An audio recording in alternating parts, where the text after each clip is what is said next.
Yaorana, je voudrais te parler des ressentis en tant qu'enfant, en fait, si tu veux. Toi qui es peut-être classé dans ces cases hypersensibles, etc., etc. Tu es peut-être maintenant parent aussi.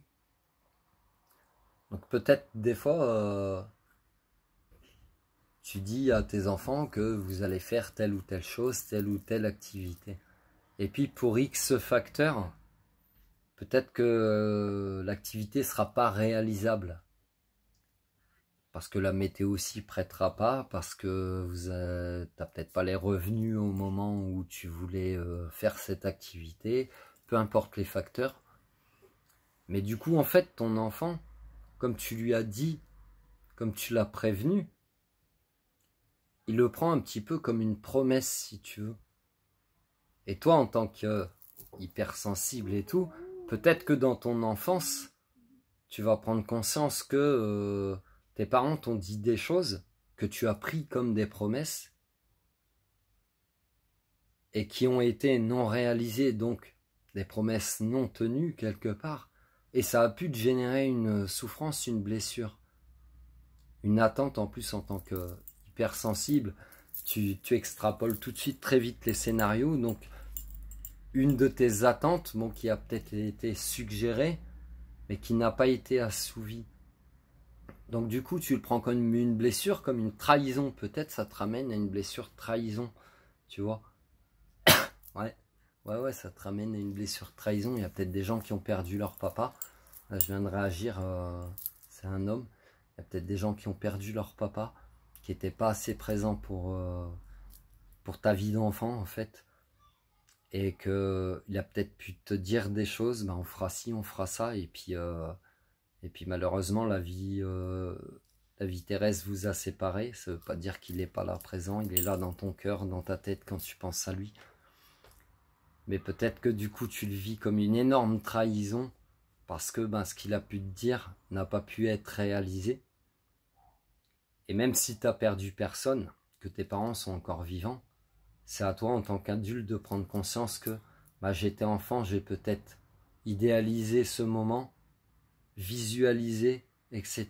Peut-être aussi on t'a pas prévenu en tant qu'enfant que ben, certaines conditions pouvaient changer et que peut-être par agacement de la situation, bah, ton parent il t'a dit non, on fait pas, et puis c'est bon, il t'a envoyé un peu chier.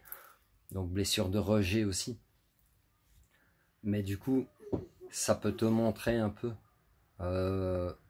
peut-être une certaine forme d'origine de ta blessure de trahison ou de rejet. Et ils sont forts, hein. Ils sont très forts, très très forts. Et du coup voilà, toi maintenant, bah, si tu es parent, déjà si ce que je te dis te parle, ça va peut-être t'aider à guérir ces deux blessures de rejet et de trahison. Et toi en tant que parent, si tu guéris cette blessure, ça te permettra aussi que bah, peut-être quand tu vas proposer des choses, des activités à tes enfants, explique bien aussi que peut-être c'est pas des promesses que tu fais. Voilà, ne fais pas de promesses que tu peux pas tenir en fait. Donc explique bien que c'est pas des promesses, que oui, je propose ça, si on peut le faire, on le fera. Voilà, et explique aussi pourquoi certains facteurs pourraient t'empêcher de le faire. Tout simplement, ça n'empêche pas de le faire à un autre moment aussi. Voilà ce que je voulais te transmettre un petit peu. Prends soin de toi, passe une belle journée, une belle soirée. Il n'y a pas de manuel de parents parfait, il n'y a pas de manuel d'enfant parfait, il n'y a pas de manuel d'être humain parfait en fait. On compose tous avec ce qu'on est, notre vécu, nos blessures. Le tout c'est d'essayer de réapprendre à se comprendre soi-même. Pourquoi on a été blessé, comment on a été blessé. Et une fois que tu comprends pour le comment et le pourquoi, le comment importe plus que le pourquoi en fait. Parce que le pourquoi pourrait même te retarder dans ton processus de guérison. Mais quand tu comprends l'une ou l'autre, les deux même de ces choses, les deux c'est mieux. Si tu es trop dans le pourquoi, tu seras peut-être dans une forme de rancœur, de colère, etc. Si tu es dans dans le comment. C'est tu es dans une forme de compréhension. Si tu es dans les deux, je vais pas dire que tu as tout compris, mais tu guéris en fait. Tu as observé les plusieurs points de vue différents. Voilà. J'espère que ça t'aide, que ça te parle, que ça peut t'aider à grandir. Donc là, bah en fait finalement ça partait un petit peu sur... Enfin, j'ai pas bifurqué, c'est que j'ai été aiguillé sur la blessure de rejet et de trahison. Donc la trahison n'est pas forcément une infidélité, puisque si tu la vis en tant qu'enfant, quelle infidélité à part envers toi-même tu peux vivre?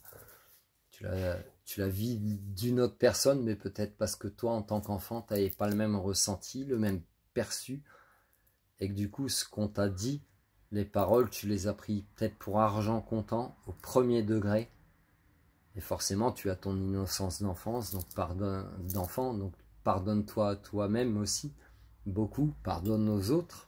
C'est juste un manque de communication, d'explication en fait, tout simplement. C'est juste ça. Les blessures, c'est juste ça en fait. Ils sont forts, ils sont forts.